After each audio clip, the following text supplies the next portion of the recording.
Hello? Sempre ocupado. Durante alguns meses do ano de 1888, as ruas de Londres ficaram tomadas por pânico. Um homem conhecido como Jack, o Estripador, fez todos ficarem morrendo de medo, principalmente as mulheres. Em um tempo em que muitos homens ganhavam a vida cometendo crimes e muitas mulheres sobreviviam através da prostituição. A única solução para tentar esquecer os problemas era se embebedar. E em muitos casos, era nessa hora que o assassino atacava. Os crimes cometidos por Jack, atos em que ele cortava a garganta e arrancava os órgãos de suas vítimas, deixaram a população de Londres aterrorizada. Seu padrão era sempre o mesmo. Matava garotas de programa e deixava seus corpos estripados pela rua. Considerado um dos serial killers mais famosos de todos os tempos, até hoje as histórias de Jack repercutem pelo mundo. Mas afinal, quem era Jack o Estripador? E quem foram as pessoas que se tornaram vítimas de seus terríveis assassinatos? O primeiro crime cometido aconteceu no dia 31 de agosto, quando encontraram o corpo de uma mulher de 42 anos, chamada Marianne Nichols. Sua garganta sofreu 2 cortes profundos e a parte posterior do abdômen ficou parcialmente arrancada. Havia também diversas incisões pelo abdômen e 3 ou 4 cortes similares do lado direito. Ela era filha de um ferreiro. Depois que Nichols foi abandonada pelo marido, ela passou a ganhar a vida morando em asilos, que era o destino de muitas mulheres pobres divorciadas da época, pois elas acabavam ganhando uma ajuda do governo para sobreviverem. Mãe de 5 filhos, ela também fazia pequenos furtos e estava envolvida com prostituição. Ela foi a primeira das vítimas de Jack o Estripador. Dias depois, encontraram o corpo da segunda vítima, Annie Chapman. Ela era casada com John, com quem teve 2 filhos.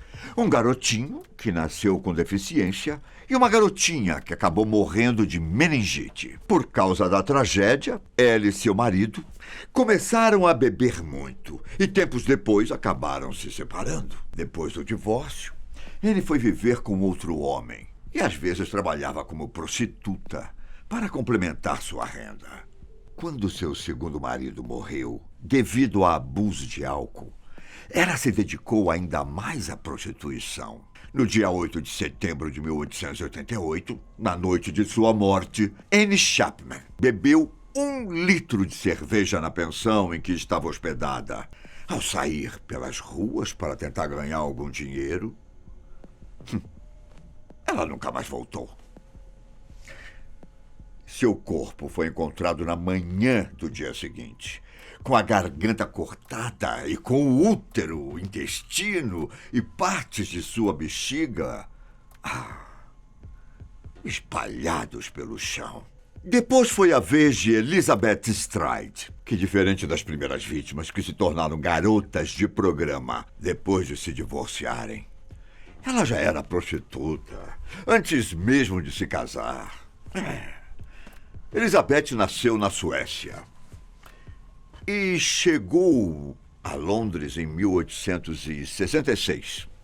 Ela se casou em 1869, se eu não estou enganado, mas seu marido acabou morrendo de tuberculose anos depois. Sem uma renda, ela decidiu voltar para a prostituição. Na noite de sua morte, dizem que Elizabeth foi vista aos beijos com um cavalheiro bem vestido, mas ele nunca foi identificado. Seu corpo foi encontrado nas primeiras horas do dia 30 de setembro de 1888, com sangue ainda escorrendo pelo ferimento em seu pescoço. Seu corpo não havia sido mutilado como os outros e nem mostrava sinais de estrangulamento, mas sua garganta...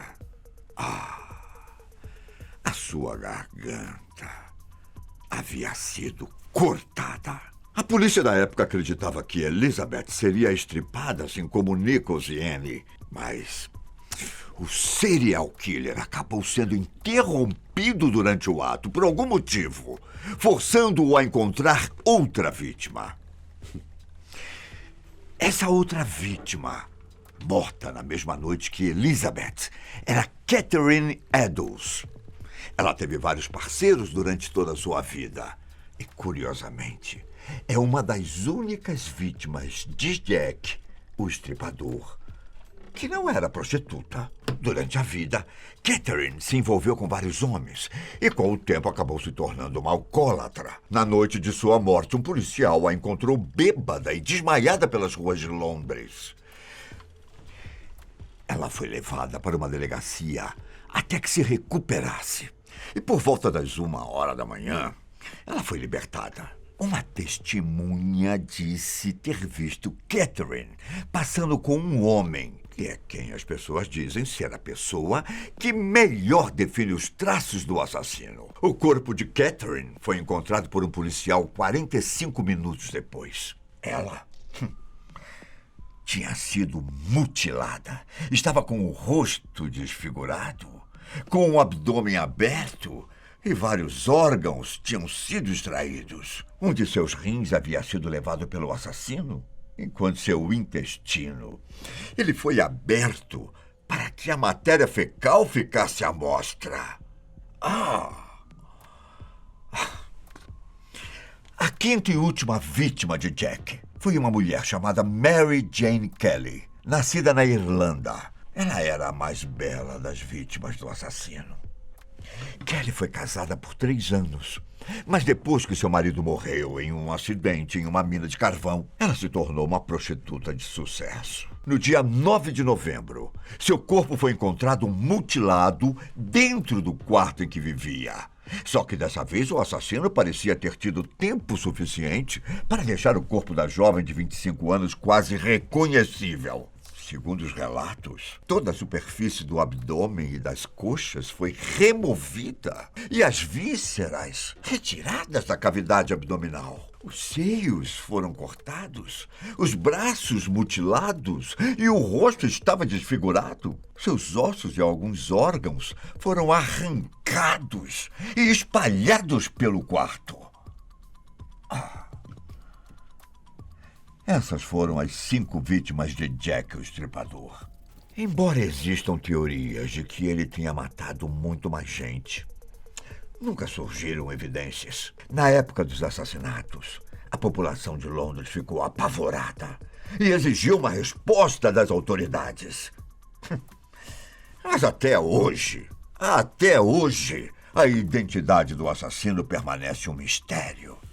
Na época, houve muita investigação e especulação de quem poderia ser o serial killer. Foi sugerido que ele fosse um médico ou açougueiro, com base nas mutilações que demonstravam conhecimento da anatomia humana. Muitas teorias foram apresentadas, sugerindo indivíduos que pudessem ser responsáveis por aquilo.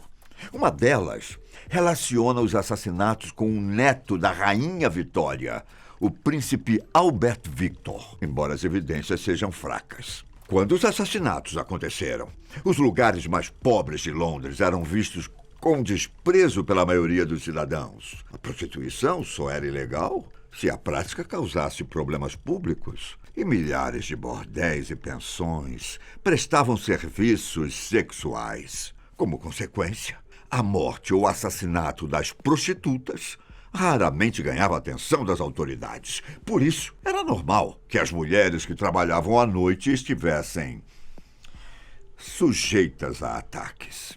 Mas os ataques de Jack mudaram um pouco as coisas. Ele não apenas matava as prostitutas, mas mutilava e fazia coisas horríveis com seus corpos.